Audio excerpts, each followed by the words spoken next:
नमस्कार, मैं अनूप मिश्रा जी डिजिटल में आप सभी का स्वागत करता हूं। ट्रेन में सफ़र करने वाले मुसाफिरों का सबसे बड़ा दर्द यही है कि ट्रेनें इतनी लेट लतीफ़ क्यों हो रही हैं। आपको ये जानकर खुशी होगी कि ये दर्द जल्द ही दूर होने वाला है, और इस दर्द को दूर करने में जो सबसे ज़्यादा मददगार साबित होगा वो होगा डेडिकेटेड फ्रेट कॉरिडोर। अब आप पूछेंगे कि ये डेडिकेटेड फ्रेट कॉरिडोर क्या है, तो इसका जवाब देने के लिए हमारे साथ मौजूद हैं डेडिकेटेड फ्रेट कॉरिडोर के प्रबंध निदेशक अनुराग सचान जी। नमस्कार सर, जी डिजिटल में आपका बहुत बहुत स्वागत है। नमस्कार सर, डेडिकेटेड फ्रेट कॉरिडोर क्या है? देखिए, मैं इसका थोड़ा सा आपको इतिहास बताना चाहूँगा। भारतीय रेल का जो नेटवर्क है उसमें अगर आप देखें, जो हमारे देश के 4 महानगर हैं, दिल्ली, कलकत्ता, चेन्नई, मुंबई एंड अगेन दिल्ली, तो ये हमारा एक गोल्डन क्वाड्रिलेटरल कहलाता है। और हमारा जितना भी ट्रैफिक है हमारे देश में, चाहे वो गुड्स का ट्रैफिक हो चाहे पैसेंजर का ट्रैफिक हो, करीब करीब 60% ट्रैफिक इसी क्वाड्रिलेटरल में चलता है। और हमारे इतने सालों से हम लोग जो गाड़ियां चला रहे हैं, सारा का सारा ट्रैफिक चूँकि इसी क्वाड्रिलेटरल में चल रहा है, तो ये पूरा का पूरा नेटवर्क जो है सैचुरेट हो चुका है। अपनी जितनी इसकी कैपेसिटी है उसकी कैपेसिटी से ज़्यादा लोड ले रहा है जी। और एक और बड़ी सीरियस प्रॉब्लम है कि इसी ट्रैक पे मालगाड़ियाँ चलती हैं, पैसेंजर गाड़ियाँ चलती हैं, राजधानी और पैसेंजर ट्रेन सारी इसी में चलती हैं। और साथ साथ हमें कई बार मौसम का भी मार पड़ती है, जिसमें फॉग होता है। तो इन सब के फैक्टर्स होते हुए इसकी जो लाइन कैपेसिटी सैचुरेट है, गाड़ियों की स्पीड जो एवरेज स्पीड है वो बहुत कम हो जाती है। कुछ गाड़ियाँ तेज़ चलने वाली हैं, कुछ गाड़ियाँ स्लो चलने वाली हैं। तो इन सब का जो मिला जुला फैक्टर होता है कि सारी गाड़ियों की स्पीड स्लो हो जाती है, लाइन कैपेसिटी भी इन ट्रैक की कम हो जाती है। इसको सॉल्व करने के लिए भारतीय रेल ने प्लान किया कि हम इस जो अभी एग्जिस्टिंग हमारा ट्रैक सिस्टम है उसमें से एक सिस्टम में से गुड्स ट्रेन को निकाल के एक नया डेडिकेटेड फ्रेट कॉरिडोर बनाएंगे। डेडिकेटेड इसलिए कि उसमें सिर्फ गुड्स की गाड़ियां चलेंगी, और उसको एक बड़ी नई तकनीकी से बनाएंगे जो कि ईस्टर्न सेक्टर और वेस्टर्न सेक्टर, जो हमारे सबसे ज़्यादा सैचुरेटेड पार्ट हैं। गोल्डन क्वाड्रिलेटरल के 4 पार्ट हैं, उसमें से ये 2 पार्ट हैं, ईस्टर्न और वेस्टर्न सेक्टर। तो इन दोनों में डेडिकेटेड फ्रेट कॉरिडोर बनाएंगे और सारी की सारी जितनी भी हो सके उतनी गुड्स ट्रेन को हम इसमें शिफ्ट कर देंगे, जिससे कि जो गाड़ियां चल रही हैं हमारी दिल्ली मुंबई के बीच में और दिल्ली से इलाहाबाद होते हुए सोननगर बिहार तक, तो इनमें से जब गुड्स ट्रेन निकल जाएंगी तो इसमें लाइन कैपेसिटी बनेगी और इसमें हम अपनी जो पैसेंजर ट्रेन को हैं ज़्यादा नियमित रूप से चला पाएंगे, उनकी पंक्चुअलिटी को ठीक कर पाएंगे।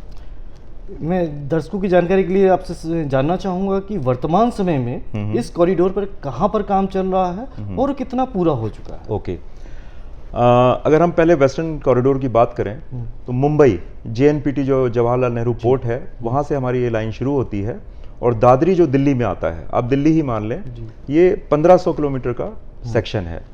इस 1500 किलोमीटर में हमारा हर एक जगह पर काम चल रहा है, हर एक स्ट्रेच पे काम चल रहा है। और मुझे ये बताते हुए बहुत खुशी होती है कि हम लोगों ने पिछले 15 अगस्त 2018 को 200 किलोमीटर का एक पेज राजस्थान में है, अटेली से फुलेरा तक, उसमें हम लोगों ने सक्सेसफुल ट्रायल रन भी किया था।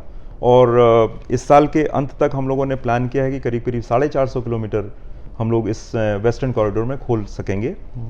ईस्टर्न कॉरिडोर की अगर बात करें तो हमारा ये सेक्शन लुधियाना से शुरू होता है और दादरी जो दिल्ली के पास है वहाँ से होता हुआ कानपुर, मुगलसराय और फिर सोननगर तक जाता है। ये करीब 1800 किलोमीटर का सेक्शन है और इसमें भी पूरे सेक्शन में काम चल रहा है। और इसमें अभी हम लोगों ने 30 नवंबर को खुर्जा से लेकर भदान, कानपुर से पहले एक सेक्शन है 200 किलोमीटर का पोर्शन है, उसमें हम लोगों ने सक्सेसफुली ट्रेन को चलाया है, गुड्स ट्रेन को चलाया है। तो इस साल हम लोग करीब करीब 750 किलोमीटर आउट ऑफ टोटल, जो हमारा अगर ईस्टर्न वेस्टर्न कॉरिडोर को देखें तो 3300 किलोमीटर का सेक्शन होगा, उसमें से करीब करीब 750 किलोमीटर हम इस साल खोलने का प्लान है। बहुत टाइट टारगेट है, बट हम लोग दिन रात लगे हुए हैं इसको काम करने में और मुझे पूरी उम्मीद है कि हम लोग इसको कर पाएंगे। जहाँ तक गुड्स ट्रेन की बात आती है तो सबसे ज़्यादा मार गुड्स ट्रेन को स्पीड में पड़ती है। आपने बताया कि बहुत ज़्यादा सैचुरेटेड है ट्रैक, इस वजह से ज़्यादातर गुड्स ट्रेन को होल्ड पर डाल दिया जाता है, तो और उनकी एवरेज स्पीड भी कम होती है, तो जिससे बड़ा खामियाजा रेलवे को भुगतना पड़ता है। इस डेडिकेटेड कॉरिडोर के आने के बाद ये स्पीड कितनी बढ़ेगी और इसकी जो पंक्चुअलिटी है कैसी रहेगी? हमारा जो एग्जिस्टिंग ट्रैक सिस्टम है जिसमें कि हर तरह की गाड़ियां चल रही हैं, उसमें हम लोगों ने निकाला है भारतीय रेल ने कि हमारी जो एवरेज स्पीड है ट्रेन की वो सिर्फ 22 से 23 किलोमीटर पर आवर है, जो कि बहुत पुअर है अगर देखा जाए तो। अगर हम कोई गुड्स बॉम्बे से दिल्ली लाना चाहते हैं तो बहुत टाइम लग जाता है, तो उसकी वजह से बहुत सारा हमारा ट्रैफिक जो है वो रोड में चला गया है, क्योंकि रोड नेटवर्क बहुत ज़्यादा डेवलप हुआ है, तो रोड में बहुत सारा ट्रैफिक चला गया है।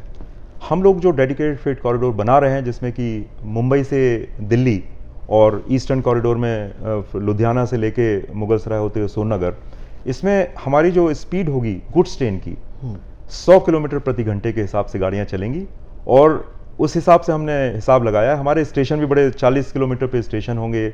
हम लोगों ने बड़ी न्यू टेक्नोलॉजी इसको यूज़ की है, सिग्नलिंग सिस्टम हमारा बड़ा एडवांस्ड है, और OHE जो ऊपर इलेक्ट्रिक वायर होता है वो भी काफ़ी स्ट्रॉन्ग 2x25 kVA कहते हैं, जिसमें कि हम ज़्यादा गाड़ियाँ चला सकें।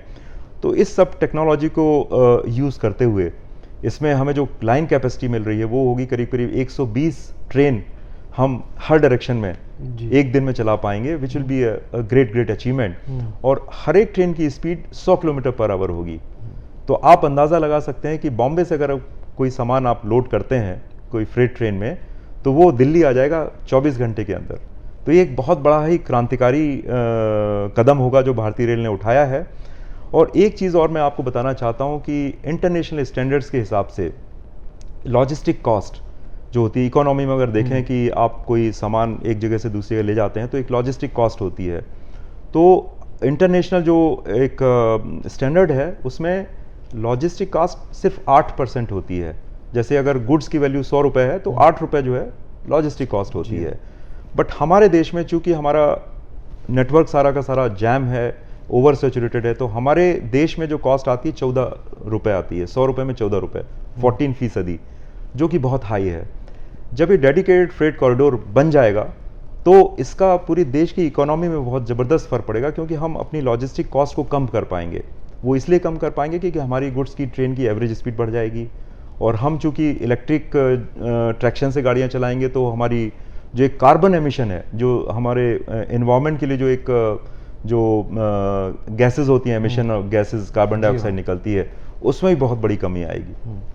सर, मेरा इसको लेकर ये एक सवाल है कि आपने जैसे बताया कि जो इसकी स्पीड है वो 100 किलोमीटर पर आवर इसकी स्पीड रहेगी। हिंदुस्तान में एक बहुत बड़ी समस्या है कि जगह पे जंगल हैं, ट्रैक के दोनों साइड खेत हैं, तो जानवर ट्रैक पे आ जाते हैं, तो एक्सीडेंट के चांसेस भी बढ़ जाते हैं। तो सुरक्षा की दृष्टि से इस ट्रैक को सुरक्षित रखने के लिए किस तरह के कदम उठाए गए हैं? हम लोगों ने जहाँ भी हमारी लाइन किसी हैबिटेट एरिया से गुजर रही है या वो थोड़ा सा सेंसिटिव एरिया है for some reason, maybe because of cattle और मे बी बिकॉज ऑफ वहाँ पे लॉ एंड ऑर्डर की प्रॉब्लम है, वहाँ हम लोग इसको या तो फेंस कर रहे हैं या बाउंड्री वॉल बना रहे हैं। और पूरे के पूरे सेक्शन में ईस्टर्न और वेस्टर्न कॉरिडोर में हम एक बड़ा मॉडर्न सिक्योरिटी सिस्टम भी लगा रहे हैं, जो कि उसमें CCTV कैमरा भी होगा, GPS बेस्ड, उसमें पूरी तरह से उसमें निगरानी रखी जाएगी।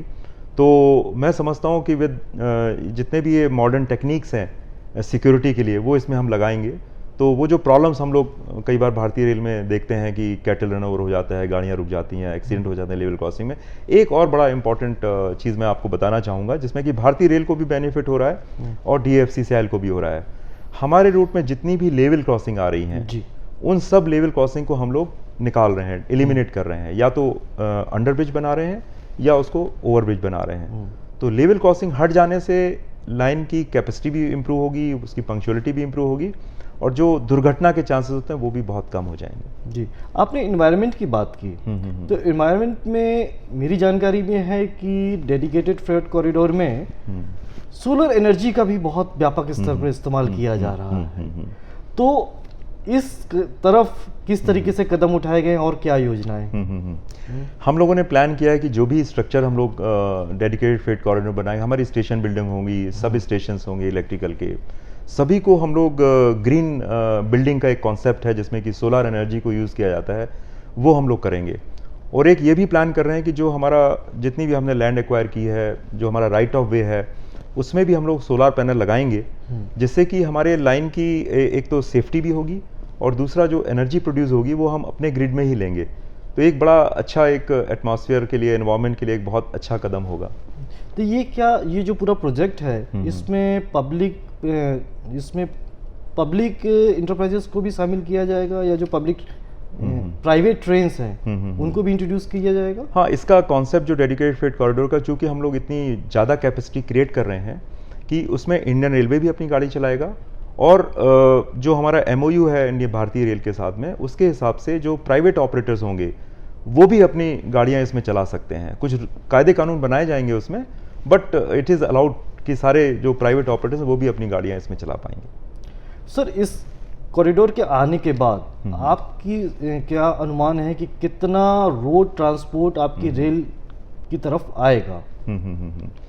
इसमें अभी हमारा जो परसेंटेज है, अगर हम देखें टोटल जो हमारे देश में गुड्स का ट्रांसपोर्टेशन होता है, हमारा परसेंटेज कम होते होते 1950 में हमारा जो रेल का जो एक शेयर था, 85% गुड्स हम लोग ट्रांसपोर्ट करते थे जी, और बाकी 15% जो है वो रोड से जाता था। बट समहाउ रेलवे थोड़ा सा पिछड़ गया और आज की डेट में हम लोग सिर्फ 35% रेल से जाता है और 65% रोड से जाता है। अब इस सिनेरियो को डेडिकेटेड फ्रेट कॉरिडोर के आने के बाद में ये चेंज होगा। अगर आप इंटरनेशनल स्टैंडर्ड देखें तो करीब करीब 50% जो है वो गुड्स रोड से जाता है और 50% रेल से जाता है। तो इन दो कॉरिडोर के साथ में हमारा ये अनुमान है, हम लोगों ने जो अंदाज़ लगाया है कि हम लोग 35% से बढ़ के 40% तक पहुंच जाएंगे। 5% हम लोग जो है इस डेडिकेटेड फ्रेट कॉरिडोर से हम लोग ट्रैफिक रोड से वापस रेल पर आएगा। और इसके आगे जैसा कि मैंने बताया कि गोल्डन क्वाड्रिलेटरल के 4 पार्ट होते हैं और उसके डायगोनल हैं। तो अभी हम लोग 2 कॉरिडोर को हम लोगों ने लिया है और इसको कंप्लीट होने के साथ साथ भारतीय रेल ये भी सोच रहा है कि आगे हम लोग फिर दूसरे कॉरिडोर, नए कॉरिडोर लेंगे और उसको भी करेंगे, जिससे कि हमारा जो रेशियो है बढ़ते बढ़ते अल्टीमेटली 50% तक पहुंच जाए। रेलवे के साथ एक प्रॉब्लम बहुत बड़ी है कनेक्टिविटी की। हमने एक ट्रैक के बगल में इंफ्रास्ट्रक्चर तो क्रिएट कर दिया, बट उसको शहरों से, कस्बों से गांव जोड़ने के लिए कनेक्टिंग रोड है या दूसरे इंफ्रास्ट्रक्चर हैं, सामान आता है तो उसके लिए वेयर हाउस है, तो इस तरह की बहुत कमी है। अब तक का जो इतिहास देखें हम, तो क्या वेयर हाउस, कनेक्टिंग रोड, इस पर भी फ्रेट कॉरिडोर काम कर रहा है?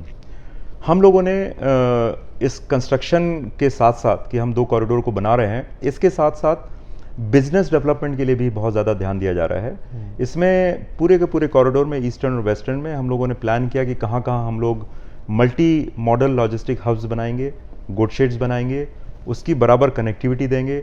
और जो बड़े बड़े जो प्रोजेक्ट हैं, जैसे कि एक बड़ा भारी प्रोजेक्ट है दिल्ली मुंबई इंडस्ट्रियल कॉरिडोर, उसका भी बहुत सारा डेवलपमेंट चल रहा है। तो उसको जो डेवलपमेंट हो रहा है उसको हम अपने लाइन से किस तरह से कनेक्ट करेंगे। बहुत सारे सीमेंट प्लांट हैं, बहुत सारे पोर्ट्स हैं, उसको कैसे कनेक्ट करेंगे। तो उस सब में भी हम लोग साथ साथ काम कर रहे हैं, जिससे कि जो ये हम एक आर्टरी की तरह बना रहे हैं कॉरिडोर को, उसको हम किस तरह से पूरे हमारे जो पोर्ट्स हैं और जो बिजनेस हब्स हैं और जो इंक्लूडिंग JNPT बहुत बड़ा एक हमारा पोर्ट है, या गांधीधाम पोर्ट है, इन सब को हम कनेक्टिविटी दे के जितना भी ट्रैफिक हो उसको एग्रीगेट करें और इस कॉरिडोर में चलाएं। प्राइवेट ऑर्गेनाइजेशन और गवर्नमेंट ऑर्गेनाइजेशन में एक बहुत बड़ा फर्क देखने को मिलता है। गवर्नमेंट ऑर्गेनाइजेशन ग्राहक का इंतजार करती है और प्राइवेट ऑर्गेनाइजेशन ग्राहक के पास जाती है। यही हाल ट्रांसपोर्टेशन में होता है। कोई भी ज़्यादा तकल्लुफ नहीं लेना चाहता, वो चाहता है कि मैं अपनी दुकान से बैठ के अपना सामान बुक करूं, ट्रक आएगा, सामान यहाँ से ले जाएगा और मेरे घर के बाहर वो छोड़ आएगा।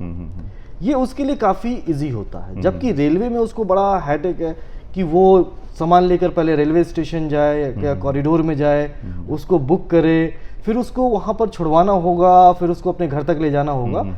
तो ये एक बहुत बड़ी कॉम्प्लिकेशन है, एक व्यवहारिक कॉम्प्लिकेशन है दोनों मॉडल के बीच में। तो इस समस्या का निदान जो रेलवे के लिए बनने वाली है, आप इसकी तरफ कैसे देखते हैं? देखिए, जैसा कि मैंने आपको बताया कि 1950 में हम लोग 85 प्रतिशत जी। भाड़ा ढोते थे।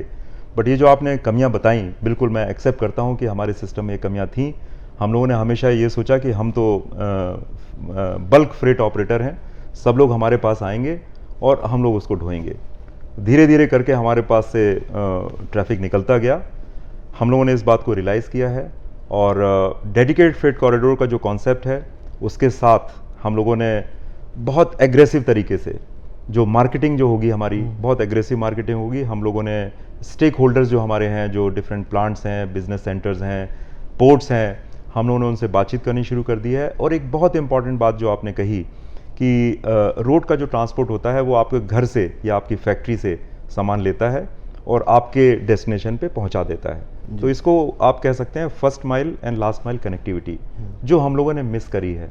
बट अब जो हम लोग सिस्टम को डेवलप कर रहे हैं, जैसे हमारे मल्टी मॉडल लॉजिस्टिक्स हब्स होंगे या गुड शेड्स होंगे, उसको हम लोग थोड़ा सा प्राइवेट ऑपरेटर्स को भी उसमें लगाएंगे, जिससे कि हमारे सिस्टम में एफिशिएंसी आए।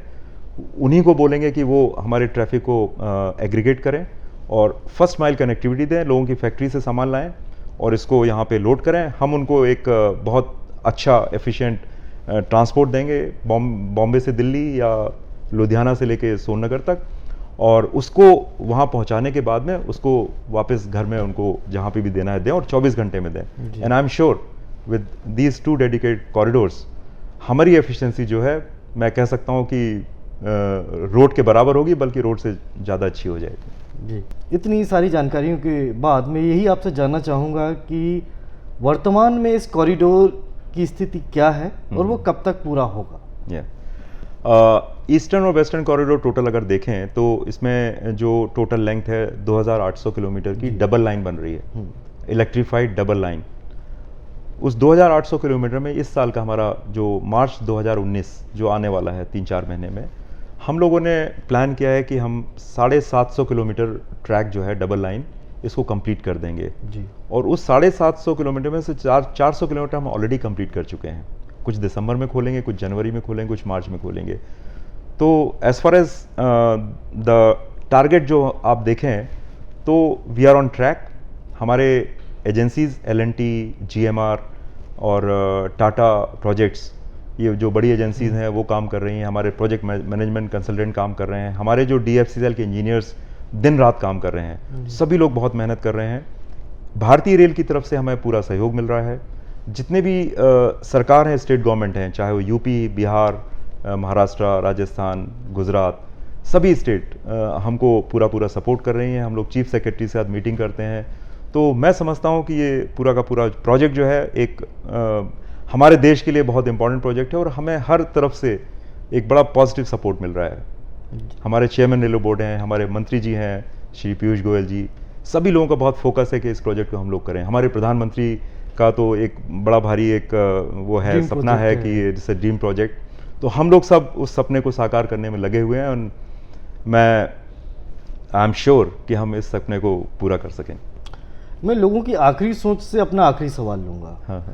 सारी चीज़ों के बाद बात आकर टिकती है किराए पर, कि किराया मुझे कितना पे करना है।